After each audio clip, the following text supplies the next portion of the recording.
глава 5. В первой части этого письма есть несколько важных пассажей. Во-первых, впервые Алексей Петрович говорит об истреблении мирного населения в чеченских аулах, формально лояльных русским, но способствующим своим единоплеменникам во время набегов. Удалось убить более нескольких людей и жен, нежели в сражениях, ибо не столько всегда удобно бегство. За этой витиеватой фразой, сознательно туманной, Ермолов не знал, как отнесется его просвещенный друг к подобным методам, стояла хорошо рассчитанная гуманная жестокость, урок которой юный артиллерист Ермолов получил от Суворова во время осады Варшавы. Потто приводит принципиальное заявление Ермолова: «Хочу, чтобы имя мое стерегло страхом наши границы крепче цепей и укреплений, дабы слово мое было для азиатов законом, вернее неизбежной смерти. Снисхождение в глазах азиатов – знак слабости, и я прямо из человеколюбия бываю строг неумолимо. Одна казнь сохранит сотни русских от гибели и тысячи мусульман от измены». И в письмах Закревскому, и в письмах Воронцову Алексей Петрович зондирует как общественное, так и начальственное мнение на предмет отношения к его методам замирения края. Во-вторых, он в очередной раз ясно формулирует свой стратегический план отсечь цепью укреплений территории немирных горцев от контролируемых территорий. В-третьих, чрезвычайно характерен пассаж, посвященный Уцмию Каракайдакскому. Уцмий – традиционный титул владетеля Каракайдакской области, был одним из тех дагестанских феодалов, которые по замыслу Ермолова подлежали изгнанию или уничтожению. И Алексей Петрович, подозревая его в коварных замыслах, прямо объявлял своему другу о намерении захватить владения и Уцмия, и аварского хана. Это было начало операции по разрушению системы ханств в Дагестане и на южных его границах. Мотивация вполне достойная.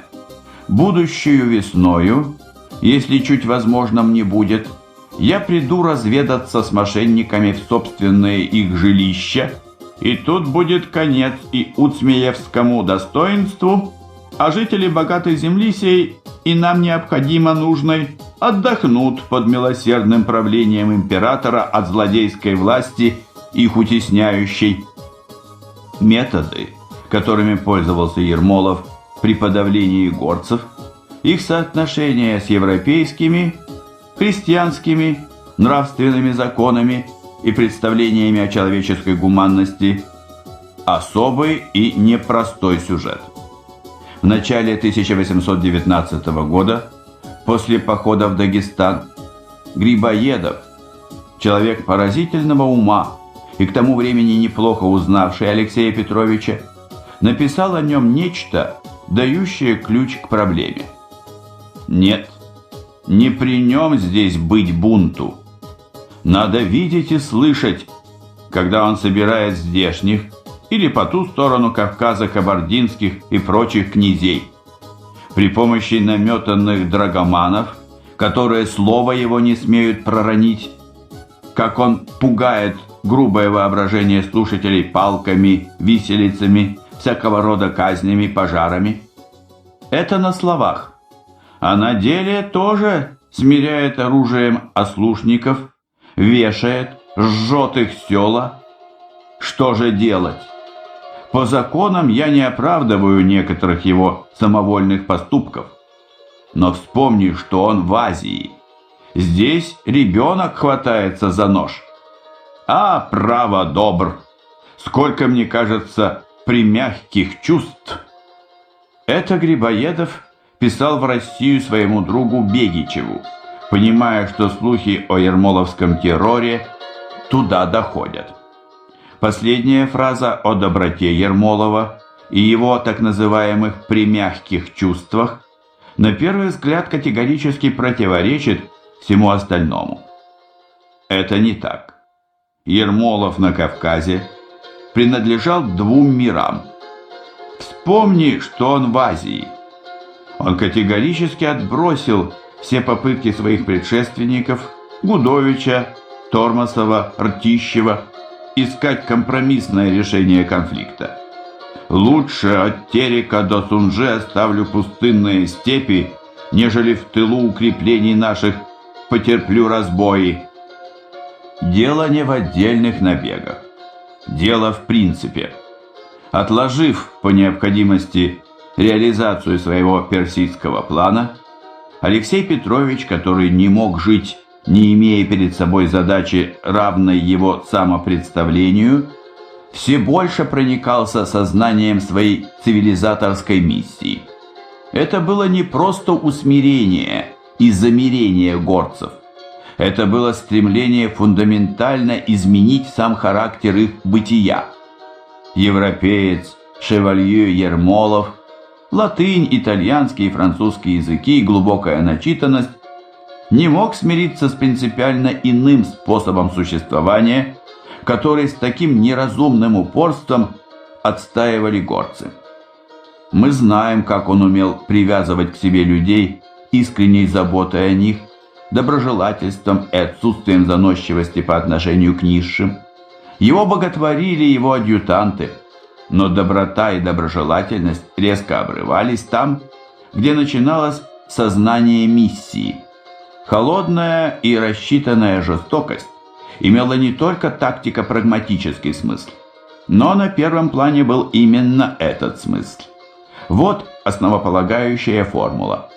В случае воровства, набега, каждое селение обязано выдать вора, а если он скроется, то его семейство.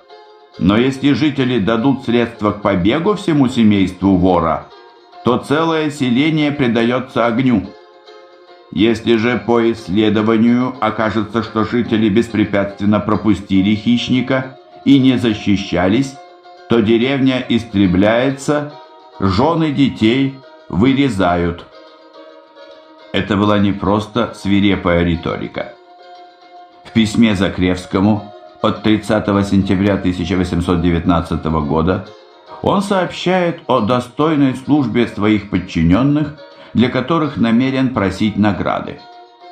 Мадатов служит похвальнейшим образом и делает невероятные успехи. У него до сих пор только 2 раненых казака, и вся потеря в одних татарах. О нем получите вы донесение. Посылаю также рапорт о Сысоеве. Он имел чрезвычайно горячее дело с чеченцами, штурмовал деревню, в которой жители защищались отчаянно до последнего. Их вырезано не менее 500 человек, исключая женщин и детей. Взято в плен только 14 мужчин в совершенном обессилении, несколько женщин и детей. Сами женщины, закрыв одной рукой глаза, бросались с кинжалом на штыки в толпы солдат. Мужчины убивали жен и детей, чтобы нам не доставались. Здесь не было подобного происшествия, и я сделал с намерением сей пример с самыми храбрейшими из чеченцев, дабы, устрашая их, избежать впоследствии потери, ибо нигде уже впредь не найдем мы ни жен, ни детей, ни имущества, а без того никогда чеченцы не дерутся с отчаянием. Небольшой отряд наш дрался с невероятной храбростью и по справедливости заслуживает отличное награждение. Судя по всему, несмотря на известную ему разницу в представлениях о дозволенном и недозволенном, Алексей Петрович не опасался вызвать своим рапортом неудовольствие государя. Нет никаких оснований полагать, что Ермолова беспокоили окровавленные тени чеченских женщин и детей. Он уже избрал себе иные образцы и не сомневался в своей правоте. Он снова возвращается к этому страшному сюжету в записках, через годы и столь же бесстрастно констатирует: желая наказать чеченцев, беспрерывно производящих разбой, в особенности деревни, называемые качкалыковскими жителями, коими отгнаны у нас лошади, предположил выгнать всех их с земель аксаевских, которые занимали они сначала по условию, сделанному с владельцами, а потом, усилившись, удержали против их воли. При атаке сих деревень, лежащих в твердых лесистых местах, знал я, что потеря наша должна быть чувствительна, если жители он их не удалят прежде жен своих, детей и имущества, которых защищают они всегда отчаянно, и что понудить их к удалению жен может только один пример ужаса. В сём намерении приказал я войска донского генерал-майору Сысоеву с небольшим отрядом войск, присоединив всех казаков, которых по скорости собрать будет возможно, окружив селение Дадан-Юрт, лежащее на Тереке, предложив жителям оставить оное, и будет станут противиться наказать оружием, никому не давая пощады. Чеченцы не послушали предложения, защищались с ожесточением. Двор каждый почти окружен был высоким забором, и надлежало каждый штурмовать. Многие из жителей, когда врывались солдаты в дома, умерщвляли жен своих в глазах их, дабы во власть их не доставались. Многие из женщин кидались на солдат с кинжалами. Большую часть дня продолжалось сражение самое упорное, и ни в одном доселе случае не имели мы столь значительной потери, ибо кроме офицеров простиралась оная убитыми и ранеными до 200 человек. Алексей Петрович запамятовал, что в сражении вокруг Башлы, по его собственному утверждению в письме Воронцову, русские потеряли 370 человек, а на самом деле до 500. Со стороны неприятеля все бывшие с оружием истреблены, и число он их не менее могло быть 400 человек. Женщин и детей взято в плен до 140, которых солдаты из сожаления пощадили, как уже оставшиеся без всякой защиты и просивших помилования. Но гораздо больше он их число вырезано было или в домах погибло от действий артиллерии и пожара. Солдатам досталась добыча довольно богатая, ибо жители селения были главнейшие из разбойников, и без их участия, как ближайших к линии, почти ни одно воровство и грабеж не происходили. Большая же часть имущества погибла в пламени. Селение состояло из 200 домов. 14 сентября разорено до основания. Алексей Петрович прекрасно понимал, какое впечатление эта картина, очерченная его, так сказать, римским стилем, без малейших эмоций, будет производить на будущих читателей. Но для него это был камертон. Он давал понять, какими принципами он руководствовался, равно как и демонстрировал плодотворность и своеобразную гуманность этих принципов. Вспомним Суворова под Варшавой. Дальше идет рассказ о захвате других аулов без сколько-нибудь значительных потерь с той и с другой стороны. Жизнями сотен женщин и детей, вырезанных в Дадан-Юрте, гораздо больше, чем 140, были спасены на будущее тысячи других жизней, в том числе горских женщин и детей, ибо теперь их загодя уводили в леса и горы до штурма аулов. И сами чеченцы предпочитали оставлять обезлюдевшие аулы и обстреливать атакующих из лесной чащи. Несмотря на оскорбительные эпитеты, которыми Алексей Петрович награждал горцев вообще и чеченцев в частности, он предпочел бы, чтобы ему не приходилось вырезывать женщин и детей, равно как не жаждал он убивать и самих горских воинов. Но это был, как он считал, первый и необходимый этап его цивилизаторской миссии, которой горцы противились по неразумию и непониманию реального положения вещей. Ермолов настойчиво, и не в последнюю очередь в письмах, старается внедрить в сознание петербургской элиты основы своей системы усмирения Кавказа. Главный способ давления на чеченцев – лишение их плодородных земель на плоскости, что обрекало их на неминуемый голод. Это был важный элемент военно-экономической блокады, которую Ермолов считал наиболее эффективным средством подавления горского сопротивления. Еще недавно, как мы помним, он писал Закревскому, что в горы он ни шагу. Однако вскоре понял, что при выбранной им жесткой линии поведения подобные экспедиции неизбежны. Стратегия планомерной осады с минимальными потерями оказалась нереальной. Если отодвинуть ставший проблематичным персидский проект и сосредоточиться на проблеме Кавказа, то ясно, что главным внутренним побудительным мотивом действий Ермолова были не столько геополитические соображения, сколько психологическое неприятие самого миропорядка, который был для горских народов естественным и единственно возможным. Перед нами неразрешимый конфликт, ибо компромисс был невозможен для обеих сторон. Право сильного в отношениях с горцами было любимым мотивом в письмах Алексея Петровича.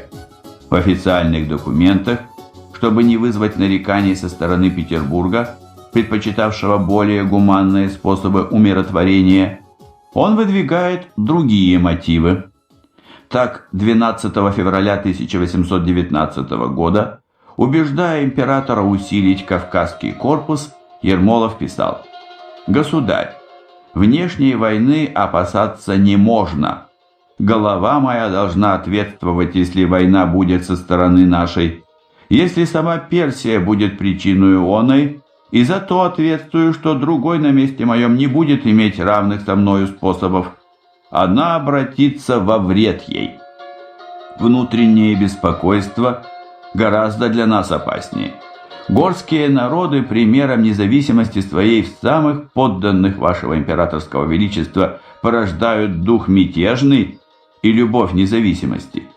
Теперь средствами малыми можно отвратить худые следствия. Несколько позднее и умноженных будет недостаточно. В Дагестане возобновляются беспокойства и утесняемых хранящие вам верность. Они просят справедливой защиты государя великого. И что произведут тщетные их ожидания?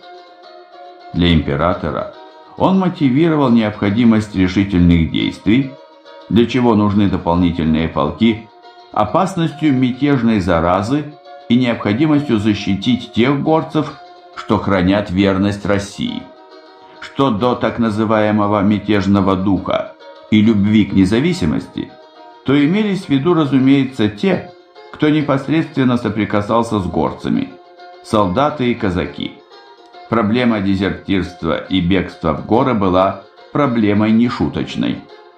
И все это действительно волновало Ермолова. Но, судя по его откровениям в письмах близким друзьям, куда более искренним и значимым по смыслу, чем рапорты императору, главным для него лично, для Алексея Ермолова, было доказать превосходство его самого и империи, которую он представлял, над современными варварами, не признающими права сильного. Сильного не только оружием, но и теми духовными ценностями, которые стояли за ним, той системой взаимоотношений с людьми и миром, которую он представлял. Они противились ему, Ермолову, его мечте, его планам. Хотя, разумеется, все это подкреплялось и превосходством чисто военным. Ермолов писал 16 февраля 1819 года Денису Давыдову: «Ты не удивишься, когда я скажу тебе об употребляемых средствах. В тех местах, где я был в первый раз, слышен был звук пушек.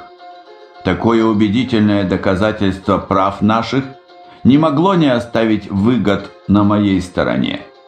Весьма любопытно видеть первое действие сего невинного средства над сердцем человека, и я уразумел, сколько полезно владеть первым, если не вдруг можешь приобрести последнее. Алексею Петровичу в этот период был свойствен весьма жестокий, если не сказать свирепый, юмор. Автор первого концептуального исследования Кавказской войны Покровский утверждал: ермоловская политика загоняла горцев в тупик, из которого не было выхода. Примечание. Покровский. Дипломатия и войны царской России в XIX столетии. Лондон, 1991 год, страница 205. Конец примечания. Это неверно. Вывод был. Но стороны видели его по-разному. Алексей Петрович представлял его себе достаточно ясно. «Я только усмирю мошенников дагестанских, которых приязненная Персия возбуждает против нас деньгами, а там все будет покойно. Правда, что многочисленны народы, но быть не может у них единодушия, и более сильны они в мнении. Здесь все думают, что они ужасны, и привыкли видеть их таковыми. Ибо в прежние времена в здешней стороне не происходило ни одной войны или набега, в которых бы они не участвовали всегда в силах. Многолюдство давало им сии выгоды. С того времени вселили они ужас. Я довольно хорошо познакомился со свойствами здешних народов и знаю, что не столько оружием усмирять их удобно, ибо они убегают, как пребыванием между ими войск, чем угрожается их собственность, состоящая в большей части в табунах и скотоводстве, которые требуют обширных и открытых мест. А в сих местах войска наши, хотя и в умеренном числе, но всегда непобедимы. В 2 года Дагестан повсюду, где есть путь войскам, будет порядочно научен покорности». И далее снова программная декларация, дающая представление о внутренней задаче Ермолова на Кавказе.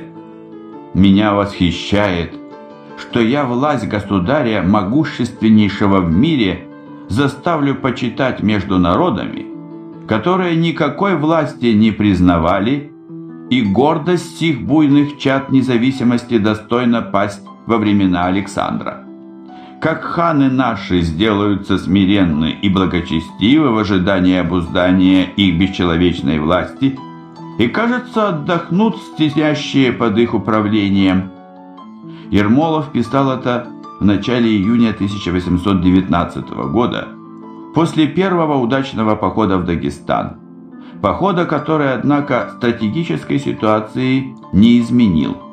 Но дело в том, что, вняв его требованиям, Петербург прислал на Кавказ несколько полков егерей и линейной пехоты.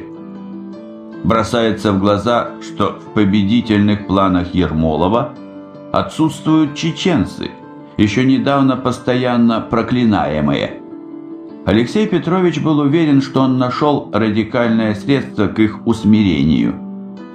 16 февраля 1819 года полковник Николай Васильевич Греков доносил Ермолову: «Благодаря Бога Ханкала очищена. Не потеряв ни одного человека, я вырубил такое пространство леса, которое совершенно отворяет вход в землю чеченцев». Это было начало принципиально новой стратегии. По широким просекам войска могли выйти в глубину чеченской плоскости, где произрастал хлеб, и паслись стада. Захватив эти земли и вытеснив чеченцев в горы, посадив их на пищу святого Антония, так сказать, можно было, как считал Ермолов, диктовать свои условия.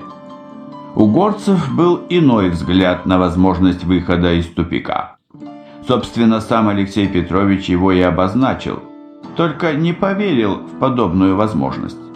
Выходом этим было объединение горских народов, координация действий против завоевателей. Ермолов был прав в том смысле, что это был чрезвычайно сложный для горцев процесс. Со времени восстания шейха Мансура в середине 1780-х годов ничего подобного не происходило. Но ермоловская политика военно-экономической блокады, удушение горцев голодом, вынуждала их стремиться именно к такому выходу. Не прошло и 10 лет, как Кавказский корпус оказался лицом к лицу с консолидированными силами Чечни и Дагестана во главе с имамами, духовными и военными вождями.